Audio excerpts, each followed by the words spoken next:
भगवान शिव के द्वारा सृष्टि। जिस समय सर्वत्र केवल अंधकार ही अंधकार था, न सूर्य दिखाई देते थे न चंद्रमा, अन्य नए ग्रह नक्षत्रों का भी कहीं पता नहीं था, न दिन होता था न रात, अग्नि, पृथ्वी, जल और वायु की भी सत्ता नहीं थी। उस समय एकमात्र सत्य ब्रह्मा अर्थात सदाशिव की ही सत्ता विद्यमान थी, जो अनादि और चिन्मय कही जाती। उन्हीं भगवान सदाशिव को वेद, पुराण और उपनिषद तथा संत महात्मा आदि ईश्वर तथा सर्वलोक महेश्वर कहते हैं। एक बार भगवान शिव के मन में सृष्टि रचने की इच्छा हुई। उन्होंने सोचा कि मैं एक से अनेक हो जाऊं। यह विचार आते ही सबसे पहले परमेश्वर शिव ने अपनी पराशक्ति अंबिका को प्रकट किया तथा उनसे कहा कि हमें सृष्टि के लिए किसी दूसरे पुरुष का सृजन करना चाहिए, जिसके कंधे पर सृष्टि संचालन का महान भार रखकर हम आनंद पूर्वक विचरण कर सके। ऐसा निश्चय करके शक्ति सहित परमेश्वर शिव ने अपने वाम अंग के 10वें भाग पर अमृत मल दिया। वहाँ से तत्काल एक दिव्य पुरुष प्रकट हुआ। उसका सौंदर्य अतुलनीय था, उसमें सत्व गुण की प्रधानता थी। वो परम शांत तथा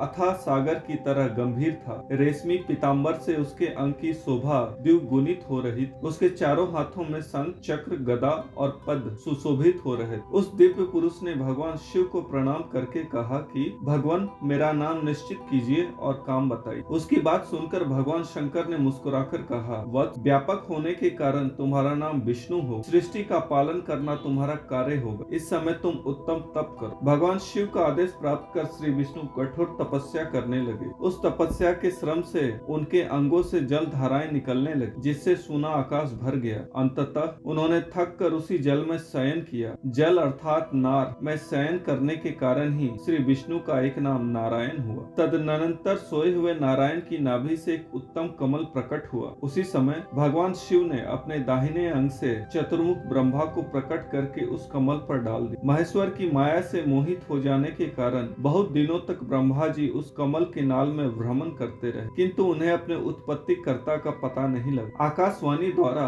तप का आदेश मिलने पर ब्रह्मा जी ने अपने जन्मदाता के दर्शनार्थ 12 वर्षों तक कठोर तपस्या की। तत्पश्चात उनके सम्मुख भगवान विष्णु प्रकट हुए। परमेश्वर शिव की लीला से उस समय वहाँ श्री विष्णु और ब्रह्मा जी के बीच विवाद छिड़ गया। सहसा उन दोनों के मध्य एक दिव्य अग्नि स्तंभ प्रकट हुआ। बहुत प्रयास के बाद भी ब्रह्मा और विष्णु उस अग्नि स्तंभ के आदि अंत का पता नहीं लगा। अंततः थक कर भगवान विष्णु ने प्रार्थना की, प्रभु, हम आपके स्वरूप को नहीं जानते, आप जो कोई भी हो हमें दर्शन दीजिए। भगवान विष्णु की स्तुति सुनकर महेश्वर सहसा प्रकट हो गए और बोले, सुर श्रेष्ठ गण, मैं तुम दोनों के तप और भक्ति से भली भांति संतुष्ट। ब्राह्मण, तुम मेरी आज्ञा से जगत की सृष्टि करो और वत्स विष्णु, तुम इस चराचर जगत का पालन करो। तदनंतर परमेश्वर शिव ने अपने हृदय भाग से रुद्र को प्रकट किया और उन्हें संहार का दायित्व सौंपकर वहीं अंतर्धान हो गए। दोस्तों, अगर आपको हमारे चैनल का कंटेंट पसंद है तो कृपया इसे सब्सक्राइब कीजिए और साथ ही बेल आइकन को दबा दीजिए, ताकि आगे आने वाली ऐसे ही ज्ञानवर्धक एवं रोचक जानकारियाँ आपको समय समय पर प्राप्त होती रहे। ओम नमः शिवाय।